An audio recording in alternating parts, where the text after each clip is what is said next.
Hello my lovely viewers, সবাই কেমন আছো? আশা করি সবাই ভালোই আছো। আমিও ভালো আছি তোমাদের ভালোবাসা পেয়ে। এই কাজটা ছিল আমার, বুঝতেই পারছো, শীতকালে। আমার দিনটা ঠিক মনে নেই, 24শে জানুয়ারি মনে হয় হবে। যাই হোক, মনে নেই। তো আমি অলরেডি একটু দূরে ছিল বলে আমি একটা গাড়ি বুকিং করেছিলাম। অত সকালে ভোরবেলা, মানে আমি সচরাচর ভোরবেলা উঠতেও পারি না, ভোরবেলা এখনও পর্যন্ত দেখি না, যেহেতু দেরিতে উঠি, ভোরবেলা খুব কমই দেখি। কিন্তু কাজ থাকলে তো করতেই হবে, কাজটা তো সবার আগে না। কাজের জন্য ভোরবেলা কেন, সারা রাত যদি জেগে থাকতে হয় আমাকে, তাও কোনো অসুবিধা নেই। কাজটা আমার কাছে সব থেকে ইম্পর্টেন্ট। তার জন্য আমি ভোরবেলায় উঠে যথারীতি গাড়িতে করে যাই লোকেশনে গিয়ে সাজাতে শুরু করি। প্রথমে হলদি লুকটা করি, এত তাড়াহুড়োর মধ্যে ছিল, আধ ঘন্টাও আমি টাইম পাইনি, তাই তাড়াহুড়োর মধ্যে হলদি লুকটা করে ফেলি।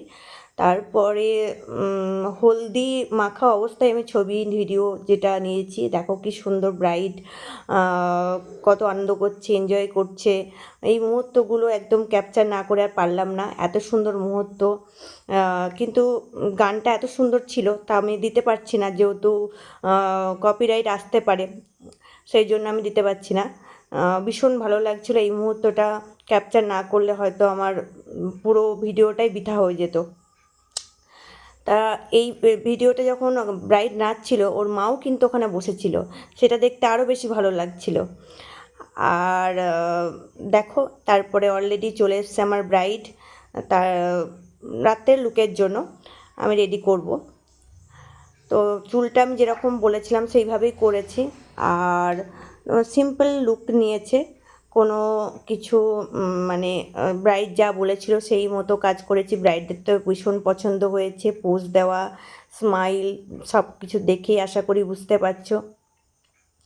আচ্ছা, ব্রাইডের যদি ভালো লাগে বা ব্রাইডের বাড়ির লোকেও সবাই প্রশংসা করেছে, সবাই বারে বারে বলেছে খুব সুন্দর হয়েছে, খুব সুন্দর হয়েছে। সবাই যদি প্রশংসা করে, সবার ভালো লাগে না, সেই মুহূর্তে একটা মেকআপ আর্টিস্টের সব থেকে মানে মূল্যবান হচ্ছে সেই মুহূর্তটা, মানে সুন্দর সুন্দর মুহূর্ত আর প্রশংসা ব্রাইডের কাছে, ব্রাইডের সবার বাড়ির লোকের কাছে, সেইটা অসম্ভব ভালো লাগে।